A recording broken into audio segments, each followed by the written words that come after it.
বিধানসভা নির্বাচনে বিশেষভাবে চর্চায় ছিল দক্ষিণ চব্বিশ পরগনার ফলতা বিধানসভা কেন্দ্র ও সেখানকার তৃণমূল প্রার্থী জাহাঙ্গীর খানের নাম। বিশেষত তার নাম পুষ্পা। আমরা বলছি না, তিনি নিজেই নিজেকে পুষ্পা বলে এরকম বিশেষণ একটা দিয়েছিলেন। তো সেই পুষ্পা মন্তব্য চর্চার কেন্দ্রবিন্দুতে উঠে এসেছিল। শেষ পর্যন্ত অবশ্য পুনর্নির্বাচনের আগে ভোটের লড়াই থেকে সরে দাঁড়ান তিনি। আর এবার পুলিশের জালে জাহাঙ্গীর খান। নেপাল সীমান্ত থেকে গ্রেপ্তার করা হয়েছে পুষ্পাকে।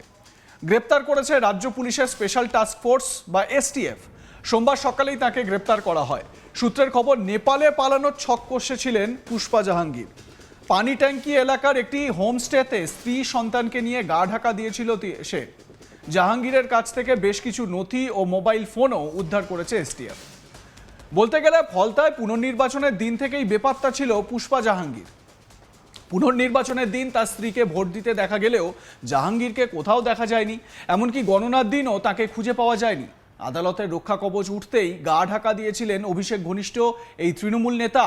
তার খোঁজে বিগত প্রায় 2 সপ্তাহ ধরেই তল্লাশি চালানো হচ্ছিল বলে এসটিএফ সূত্রে খবর। অবশেষে তাকে জালে তুলল এসটিএফ। এদিকে জাহাঙ্গীরের গ্রেপ্তারির খবর এলাকায় পৌঁছতেই জাহাঙ্গীরের কার্যালয়, বাড়ি ও গাড়ি ভাঙচুর করে উত্তেজিত জনতা একেবারে নিজেদের ক্ষোভ মেটায়। সেই ছবি আপনারা দেখছেন। দেখুন কিভাবে বাড়ি গাড়ি ভাঙচুর করা হচ্ছে। এটা এলাকার পাবলিকের রোষ আর কি। জনরোষ যখন আসে তখন এভাবেই আসে না, সেই ছবি আমরা দেখতে পাচ্ছি।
তো এই ভাঙচুর করে কি পাওয়া গেল?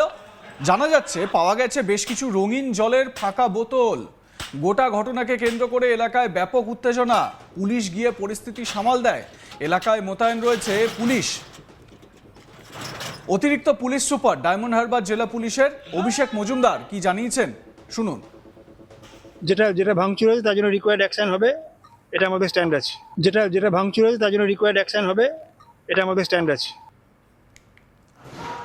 ভাঙচুর যেটা হয়েছে তার বিরুদ্ধে অ্যাকশন হবে, এটা পুলিশ বলছে যে এটা আমাদের স্ট্যান্ড। তো অ্যাকশন হবে, যারা এরকম ভাঙচুর করছে তাদের বিরুদ্ধেও যে অ্যাকশন হবে সেটা কিন্তু স্পষ্ট।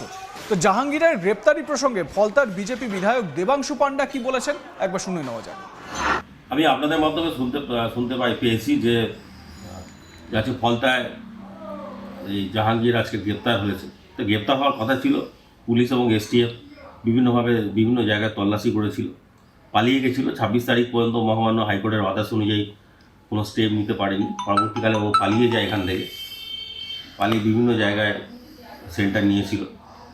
আজকে ধরা পড়েছে। ওর বিরুদ্ধে প্রচুর অভিযোগ রয়েছে। সরকারি টাকা নয় ছয়, মা বোনেদের উপর অত্যাচার, বাড়িঘর লুটপাট, সাধারণ মানুষকে ভোট দিতে না দেওয়া, আমফানের দুর্নীতি, ফিশারম্যানদের টাকা নয় ছয় এবং তৎকালীন বিডিও সানু বক্সির সঙ্গে আতাত করে মানে বিভিন্ন স্কিমের টাকা হাতিয়ে নেওয়া, এরকম বিভিন্ন অভিযোগ রয়েছে। এবং বিভিন্ন অভিযোগ এবং লোকের জায়গা সম্পত্তি কেড়ে নেওয়া, এই বাড়িঘর ভেঙে দেওয়া, মিথ্যা মামলায় জেলে ঢোকানো এবং বাড়ি থেকে তুলে নিয়ে গিয়ে অকথ্যভাবে অত্যাচার করা, প্রচুর অভিযোগ থানাতে জমা পড়েছে। এবং পুলিশও অনেক অভিযোগের এফআইআর রেজিস্টার করেছে এবং সেটা ধরার বিষয় ছিল। এবং পুলিশ অনেকদিন ধরেই চেষ্টা করছিল ধরতে, এবং এসটিএফ চেষ্টাও করছিল। নেপাল হয়তো পালিয়ে গিয়েছিল, নেপালের বর্ডার থেকে হয়তো ধরেছে। যা প্রসিডিওর যাই হোক, ধরার দরকার। মানে এইসব দুষ্কৃতি যেভাবে অত্যাচার করেছে এদের তো জেলে যাওয়াই উচিত। আর এর সঙ্গে যারা ছিল তারা অনেকেই জেলে আছেন এবং অনেকেই এখনও বর্তমানে বাইরে রয়েছে, পালিয়ে বেড়াচ্ছে। যেরকম মানস পান্ডা, তারপরে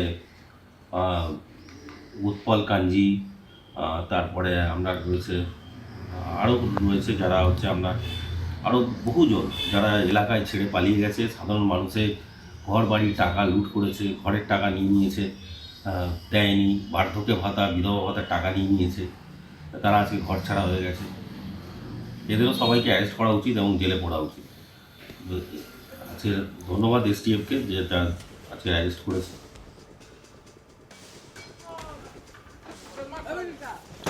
পুষ্পা জাহাঙ্গীরের বাড়িতে দেখুন, তার বাড়িতে ভাঙচুর, গাড়িতে ভাঙচুর চলছে। এলাকার মানুষ তারা বিক্ষোভে নেমে এসেছেন এবং বিজেপি কর্মী সমর্থকদেরও দেখা গিয়েছে এই বাড়ি এবং পার্টি অফিসে ভাঙচুরের একেবারে তাণ্ডব লীলায়।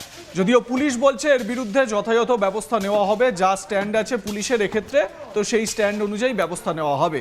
তো পুষ্পা জাহাঙ্গীর পালিয়েও বাঁচতে পারল না, তাকে এসটিএফ ধরে ফেললো হাতে নাতে। এবারে তার বিরুদ্ধে যা অ্যাকশন নেওয়ার সেই অ্যাকশন নেওয়া হবে। বহু অভিযোগ তো রয়েছে পুষ্পা জাহাঙ্গীরের বিরুদ্ধে। ভোটে কারচুপি কিভাবে করতে হয়, কিভাবে সেলোটেপ লাগিয়ে ভোট একেবারে নিজেদের দিকে করতে হয়, ইভিএমে সেলোটেপ লাগিয়ে তারপরে আতর লাগিয়ে কিভাবে ভোট নিজেদের হাতে করতে হয়, সেই সমস্ত ট্যাকটিক্স তো এতদিন চালিয়ে এসেছে। তো তার তো এবারে একটা বদলা নেওয়ার একটা সময় এসেছে, তাই না? তো পুলিশও এবার ঠিক বুঝে নেবে যে কি কি হয়েছে, কি কি কাজ সে করেছে। এবং এলাকার মানুষ যারা এই জাহাঙ্গীরের সেখানে তাণ্ডবের কথা বারবার বলেন বা অভিযোগ করেন, তারাও এবারে সাক্ষী দেবেন, তারাও এবারে এগিয়ে আসবেন। আমার সহকর্মী প্রসেনজিৎ সাহা তার প্রতিবেদনে কি বলছেন আসুন শুনে নেওয়া যাক। এই মুহূর্তে এক্সক্লুসিভলি সেই ছবি আমরা তুলে ধরছি। একেবারেই যে জাহাঙ্গীর খানের মেন গেট, তার কোলাপসিবলের গেট, সেই গেট ভেঙে ফেলা হলো। এবং রাজ্য পুলিশের স্পেশাল টাস্ক ফোর্স বা এসটিএফ তারা কিন্তু বিভিন্ন প্রান্তে জাহাঙ্গীরের খোঁজ তল্লাশি চালাচ্ছিলেন। জাহাঙ্গীর কোথায় যেতে পারেন, তার পরিবারের সাথে কোথাও কোনো রকমভাবে সে যোগাযোগ রাখছিল কিনা, এই সমস্ত বিষয় খতিয়ে দেখা হচ্ছিল। এবং সেই সূত্র মারফতে কার্যত জানা যায় যে জাহাঙ্গীর উত্তরবঙ্গ বা নেপাল সীমান্ত সংলগ্ন এলাকাতে রয়েছেন, তেমনটাই প্রাথমিকভাবে তথ্য পায় এসটিএফ।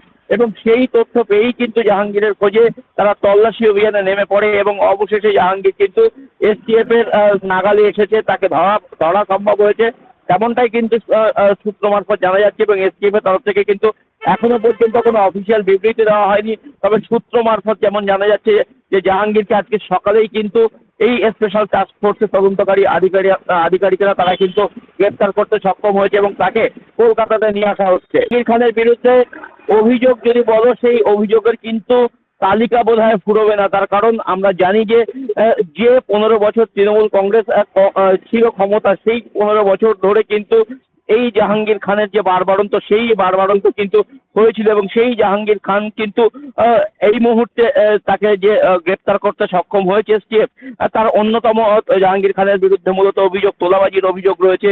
জাহাঙ্গীর খানের বিরুদ্ধে বিভিন্ন খুনের অভিযোগ রয়েছে, বিভিন্ন তোলাবাজির অভিযোগ রয়েছে, কাটমানি খাওয়ার অভিযোগ রয়েছে, এলাকার মানুষদেরকে মারধরের অভিযোগ রয়েছে, ভোট লুটের অভিযোগ রয়েছে, বিভিন্ন সময় মানুষজনকে আগ্নেয়াস্ত্র দেখিয়ে হুমকি দেওয়ার অভিযোগ রয়েছে। ফলে অভিযোগের যে তালিকা সেটা কিন্তু যথেষ্ট লম্বা এবং এই তালিকা শেষ কোথায় এখনো পর্যন্ত কিন্তু তা নিয়ে যথেষ্ট সন্দেহ দেখা দিয়েছে। তার কারণ এই জাহাঙ্গীর খান ছিলেন অভিষেক বন্দ্যোপাধ্যায়ের অত্যন্ত ঘনিষ্ঠ, তার ডান হাত ছিলেন বলা যেতে পারে। এবং এই জাহাঙ্গীর খানের মতো তৃণমূল নেতাদের উপর ভিত্তি করে অভিষেক বন্দ্যোপাধ্যায় কিন্তু নির্বাচনী বৈতরণী পার হতেন এই ডায়মন্ড হারবার লোকসভা কেন্দ্রে। অর্থাৎ জাহাঙ্গীর খান যে অত্যন্ত খাস ছিল তা কিন্তু বারে বারে প্রমাণ পাওয়া গেছে। লাইক কমেন্ট শেয়ার করে আপনাদের মতামত জানান। দেখতে থাকুন আজ তাক বাংলা, সাবস্ক্রাইব করুন আমাদের ইউটিউব চ্যানেলটি।